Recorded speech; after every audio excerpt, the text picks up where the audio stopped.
La palabra de Dios en el libro de Apocalipsis, capítulo 19, versículo 9, nos dice lo siguiente: Y el ángel me dijo, escribe, bienaventurados los que son llamados a la cena de las bodas del Cordero. Y me dijo, estas palabras verdaderas son de Dios.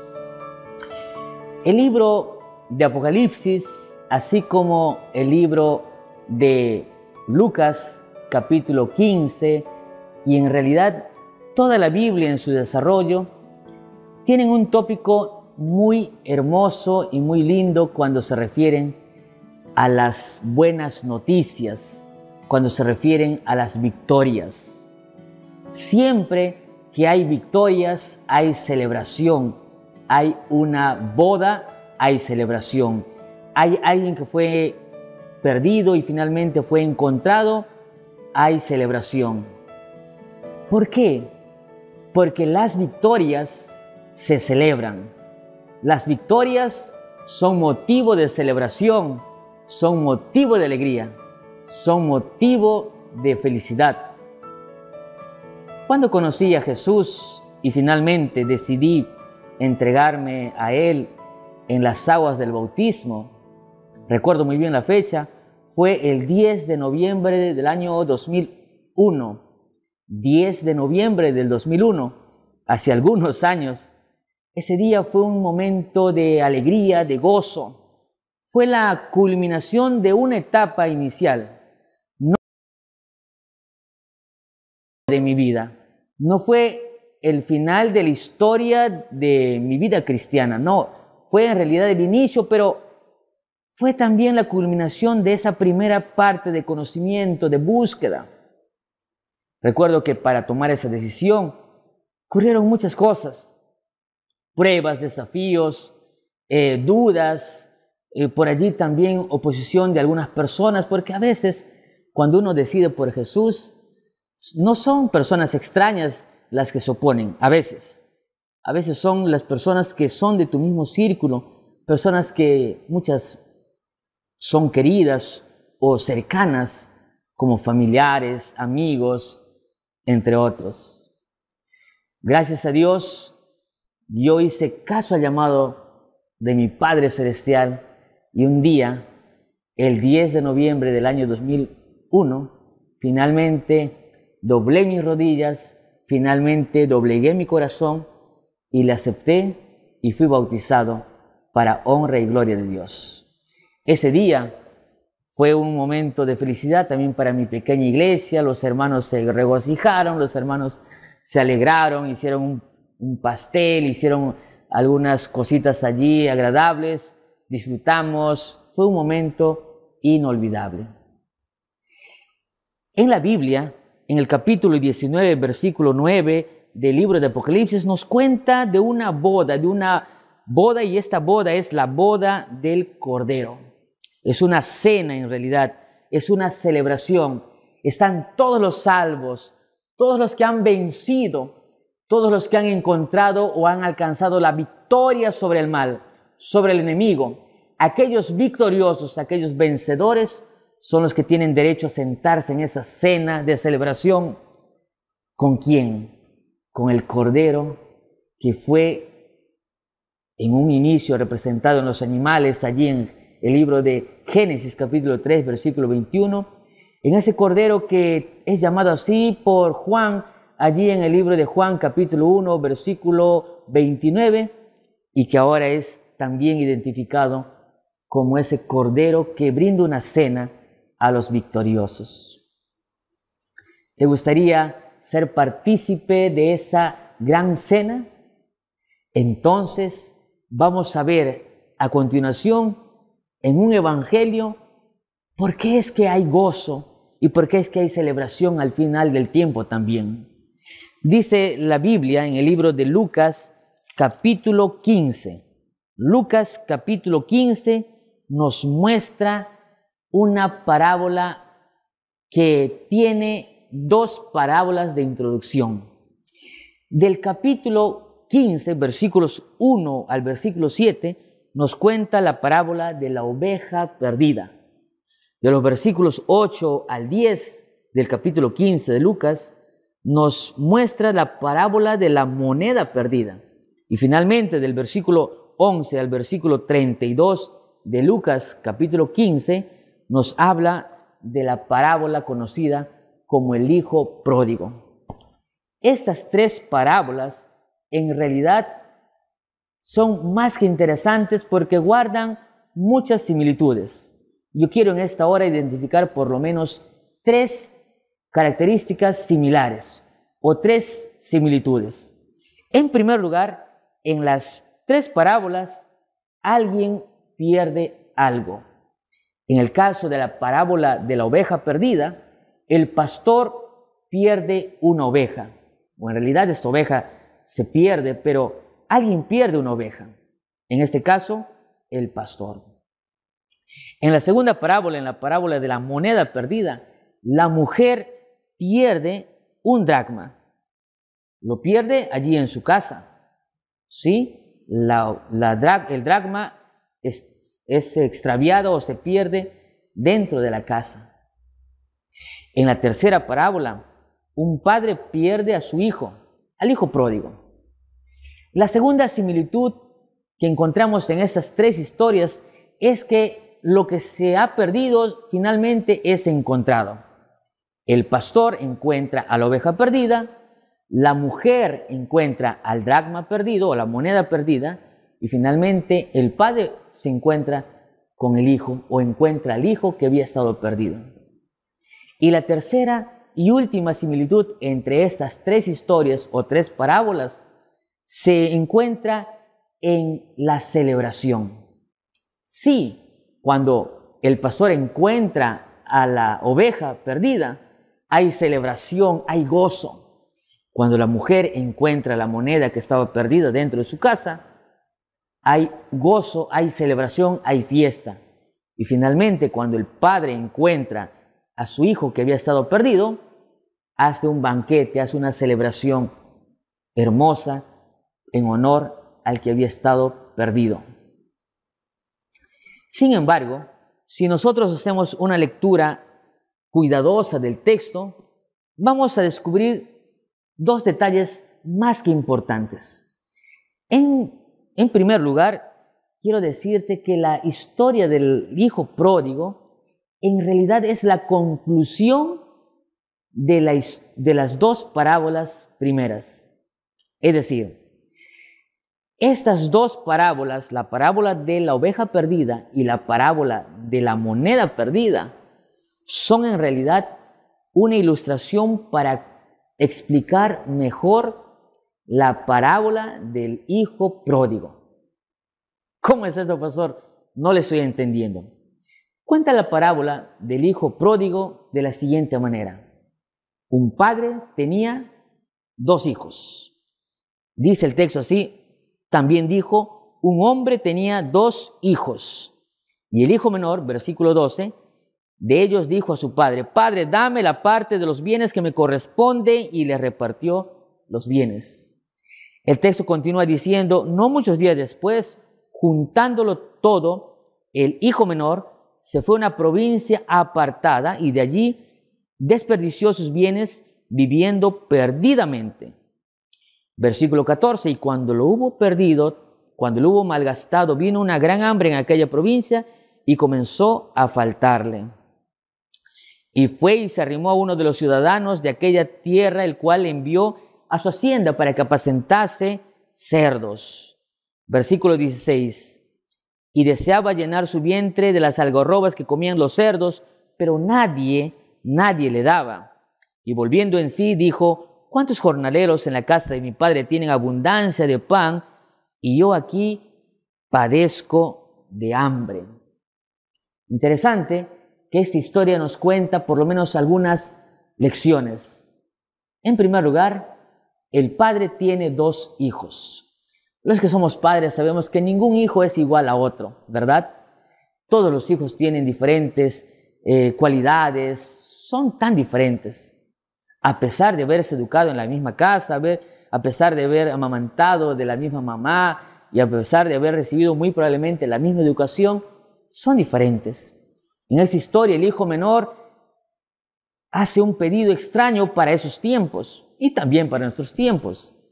El pedido era que le dé la parte que le corresponda como heredad, es decir, le pide su herencia.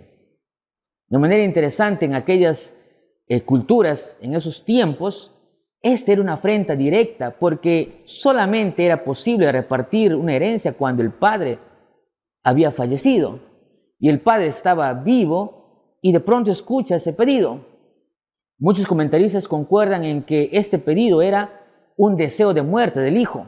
Es como si el hijo le dijera: papá, es hora que ya descanses, ¿cuándo te vas a morir? Necesito la parte que me corresponde. Y de manera interesante, este padre tiene una actitud pero muy amorosa y hasta complaciente, porque lejos de recriminarlo, lejos de reprocharlo, por lo menos hasta donde el texto nos presenta, este padre accede sin ninguna dificultad. Interesante que el padre le da la heredad. Pero este hijo no se queda con la heredad, sino que textos más adelante dice que este hijo, juntándolo todo, es decir, juntó no solamente el terreno, juntó muy probablemente los animales, juntó muy probablemente los artefactos o muebles, etcétera, etcétera, y finalmente, juntándolo todo, lo vendió, es decir, lo cambió por dinero y se fue a una provincia muy lejos. El texto dice: se fue lejos a una provincia apartada. En el idioma original, esta declaración sería más o menos de la siguiente manera: se fue lejos, muy lejos. En otras palabras, se fue a un lugar lejano a donde el padre no podría encontrarlo.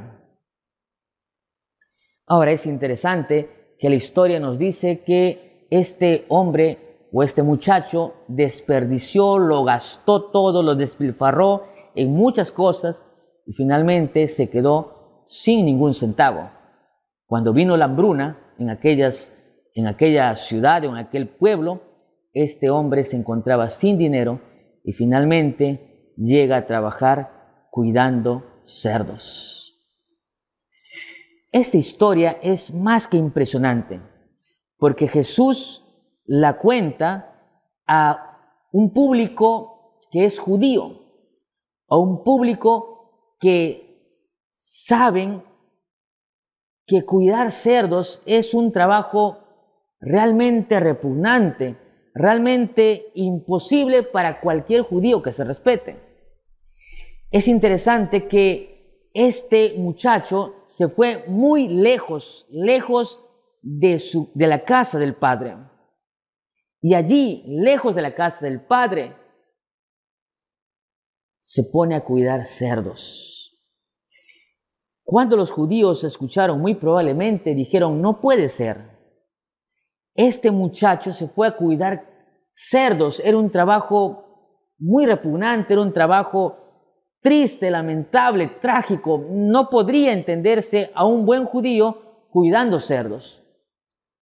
Pero no solamente cuidando cerdos, sino que dice el texto que a causa de la hambruna este muchacho deseó o comió la comida de los cerdos. O sea, no bastó simplemente con que este muchacho cuide cerdos, sino que quiso o estaba a punto de comer la comida de los cerdos. Y aquí viene algo impresionante, queridos amigos. Tú puedes tener la plena seguridad de que a pesar de lo que nosotros somos, a pesar de lo que nosotros hacemos, a pesar de nuestras intenciones, a pesar de nuestra forma triste y funesta de vivir y de decidir, tenemos un Dios amoroso, un Padre que nos ama, que nos mira con pena y nos mira con misericordia. Él sabe que vamos a arruinar nuestras vidas. Él sabe que podríamos tranquilamente autodestruirnos. Muchas veces he pensado en que Dios debería obligarnos a hacer las cosas, amigos. Porque nosotros con la libertad que tenemos, porque nosotros con la libertad que es un don maravilloso de Dios, A veces la usamos para destruirnos, para lastimarnos o para herir a otras personas. Este hijo, a pesar de haber faltado respeto a su padre, como muchas personas en la actualidad, muchas personas blasfeman el nombre de Dios, se burlan de las cosas de Dios, pero Dios no los fulmina, no los castiga como mucha gente cree, sino que Dios le extiende oportunidad, porque cada día que tú vives, escúchame, cada día que tú vives es una oportunidad para hacer mejor las cosas, es una oportunidad para empezar de nuevo, para vivir una vida con Jesús. Y es interesante que este muchacho se fue lejos, dice la Biblia, lejos, muy lejos de la casa del Padre. Y allí lejos, muy lejos de la casa del Padre, este muchacho la pasó mal, sus amigos la abandonaron, las personas que decían que estaban con él en las buenas y en las malas se alejaron de él, y este hombre trabajó cuidando cerdos y deseando comer, o hasta comiendo, dicen algunos, la comida del cerdo. ¿Qué de bueno podemos encontrar lejos de la casa del Padre? ¿Qué de bueno podríamos encontrar lejos de Dios y de su mano protectora? ¿Qué de bueno podríamos nosotros tener cuando nos apartamos del camino de Dios? Este hombre hizo algo terrible para la mente judía, cuidó cerdos. Y si eso fuera poco, comió la comida de cerdos, estaba a punto de comer la comida de cerdos. Los judíos decían, no puede ser, ese es el colmo de los colmos. ¿Cómo puede ser esto una historia verdadera? Podrían decir muchos, pero sí, tú no te puedes imaginar qué cosas terribles y tristes puedes hacer cuando estás desconectado de Dios. Tú no puedes imaginar hasta qué punto, a cuán bajo puedes caer como este muchacho, como este hombre, que no se imaginó jamás hacer cosas terribles. Hay gente que me dice, Pastor Heisen, yo no imaginé nunca hacer lo que estoy haciendo. Yo no imaginé nunca hacer las cosas bárbaras, terribles, las barbaridades, las cosas lamentables que hoy hago. Hace algún tiempo estuve yo en la ciudad, en la selva peruana, allí en el sur del Perú. Y alguien me decía, Pastor, mis padres fueron misioneros evangélicos. Yo cantaba en grupo de alabanza, mis padres eran misioneros, íbamos a hacer la misión de aquí y allá. Y un momento de mi adolescencia, no sé qué me pasó, cegado por mi deseo de vivir la vida muy diferente a la que en mi casa me educaron, quizás por mis amistades, por los amigos del colegio.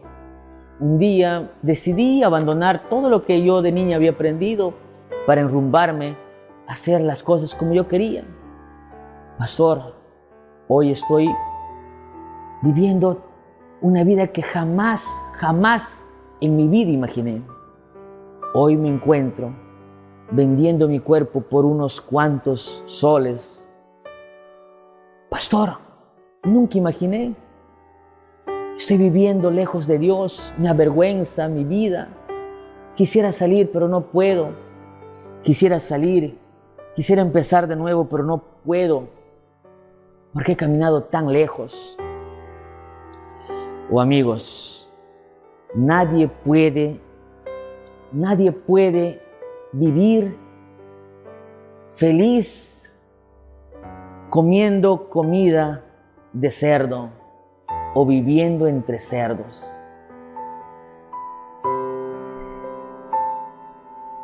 Nadie puede, porque nadie fue creado para vivir una vida así.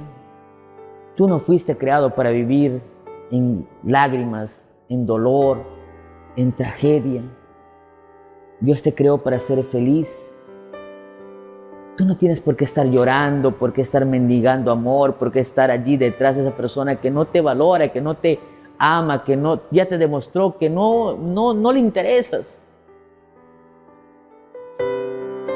Jesús murió por ti. Jesús está allí con los brazos abiertos para que tú puedas ir a Él. Este hombre, allí en medio de la comida de cerdos, en medio de la pudredumbre, en medio de la asquerosidad del corral, en ese olor nauseabundo, él recordó que en la casa de su padre hay personas que comen mejor y son jornaleros, ni siquiera son hijos. Así que él decide volver a la casa de su padre. Así que él decide, entra en sí, vuelve en sí, recapacita y dice, no, voy a irme, y se va. Interesante que cuando él llega, dice la palabra de Dios, cuando él llega a la casa del padre, el padre lo estaba esperando afuera.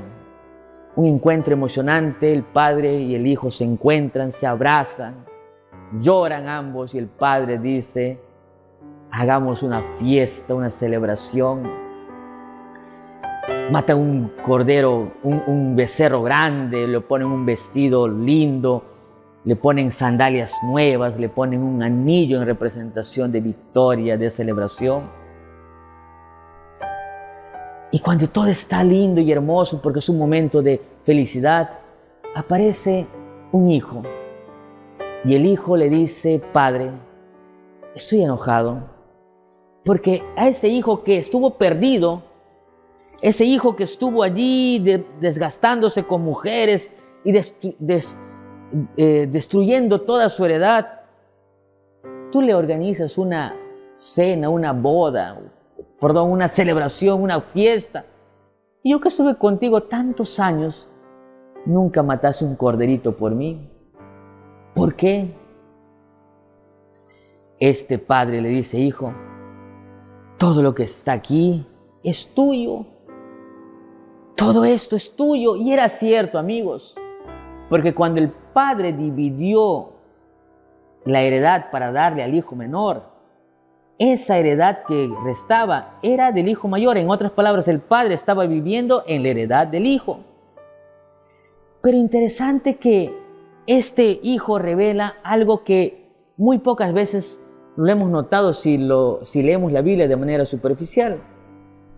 Y es que cuando el padre le dice que están felices porque el hijo que había estado perdido ha vuelto y finalmente por eso celebran, el hijo le dice, padre, pero ese hijo que ha malgastado, que estuvo con prostitutas y estuvo haciendo esto y aquello. Y la pregunta es, ¿cómo este hijo mayor sabía que el hijo pródigo, el hijo menor, había malgastado su dinero en prostitutas y demás? ¿Cómo? Quiere decir que este hijo mayor sabía dónde estaba su hermano perdido, solo que nunca fue capaz de ir a buscarlo. Yo empecé hablando en esta hora, en este mensaje, de dos parábolas anteriores. La parábola de la oveja perdida y la parábola de la moneda perdida. Y dije que estas parábolas en realidad son parte de la tercera parábola, que es la parábola del hijo pródigo. Y me explico por qué. La parábola de la oveja perdida representa al hijo menor. La parábola de la moneda perdida representa al hijo mayor. Pastor, ¿cómo es eso? El hijo pródigo es representado en la oveja perdida. ¿Por qué? Porque este hijo se perdió fuera de la casa, fuera del territorio, del corral del pastor. En cambio, la moneda perdida, valga la redundancia, se perdió dentro de la casa, como el hijo mayor. El hijo mayor podía estar dentro de la casa del padre.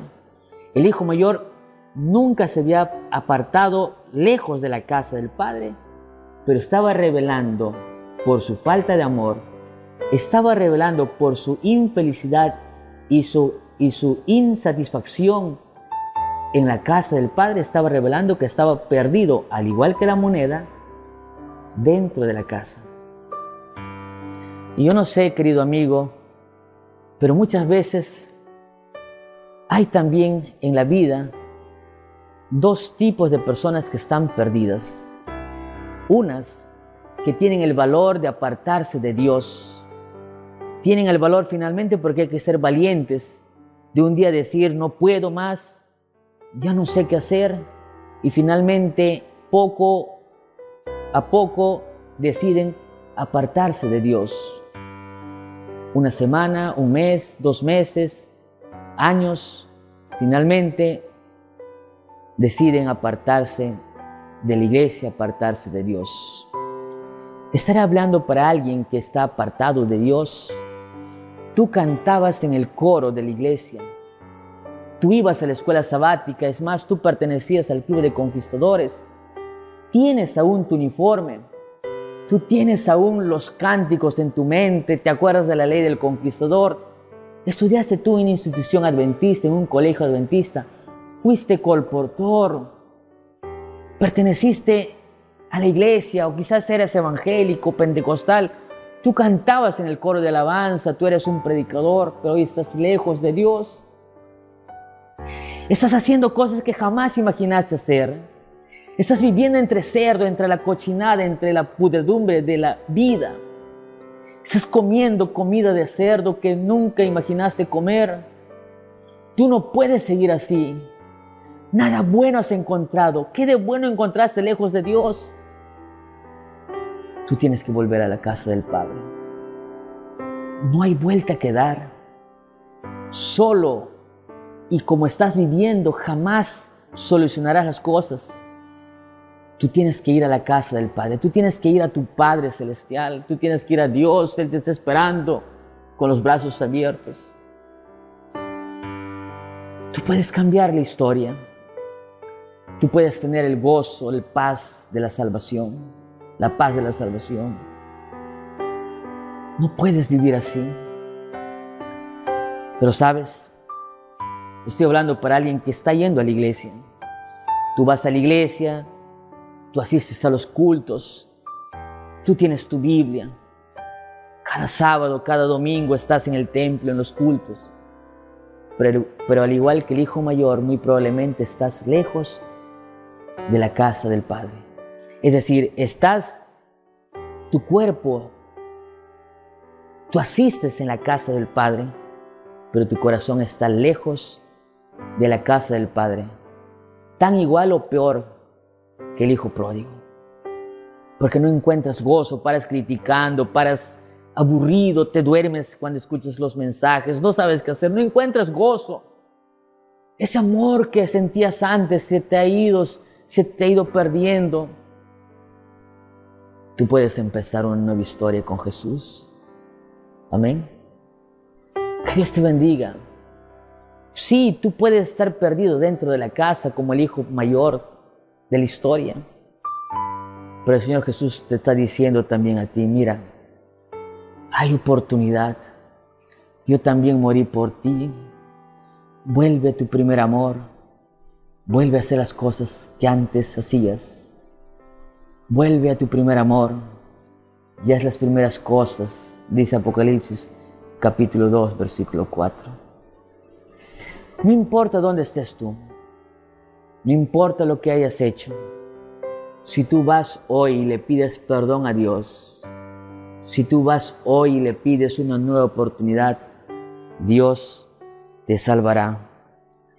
Es interesante un texto extraordinario de Lucas capítulo 15, versículo 7, dice: os digo que así habrá más gozo en el cielo por un pecador que se arrepiente que por 99 justos que no necesitan de arrepentimiento.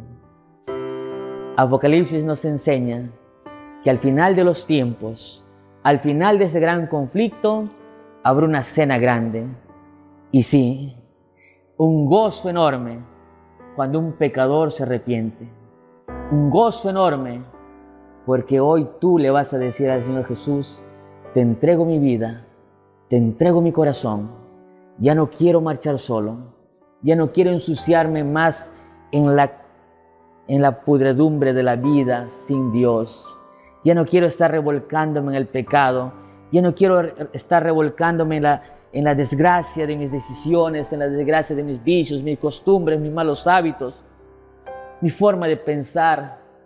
Hoy quiero empezar con Jesús. Hoy quiero regresar a la casa del Padre. ¿Esa es tu decisión? Si esta es tu decisión, hoy tú puedes decirle: Señor, te entrego mi vida, hazla tuya y tuya nada más. Si este es tu deseo, si esta es tu decisión, escribe en los comentarios, escríbanos por favor, déjanos tu número de teléfono, nos contactaremos contigo. Y si tú tienes acceso y tienes contacto con un pastor adventista, con un colegio, no importa cómo, déjanos saber. Queremos que tú puedas tomar la decisión por Cristo. Hoy es el día, no dudes más. Puede ser que estás perdido lejos de Dios, o puedes estar perdido dentro de la iglesia. Hay oportunidad para ti, hay gozo para ti, esperándote de parte de Dios. Oremos. Amado Dios, gracias porque eres bueno, gracias porque nos escuchas, y no solamente nos escuchas, sino que nos respondes. Ayúdanos, Señor, ayuda a mis amigos y hermanos que están tomando la decisión por ti. Hay victoria, Señor, hay gozo, hay fiesta cuando un pecador se arrepiente. Gracias, Señor, por las decisiones. Gracias por los bautismos. Gracias por las vidas reconciliadas. En el nombre de Jesús. Amén, Señor.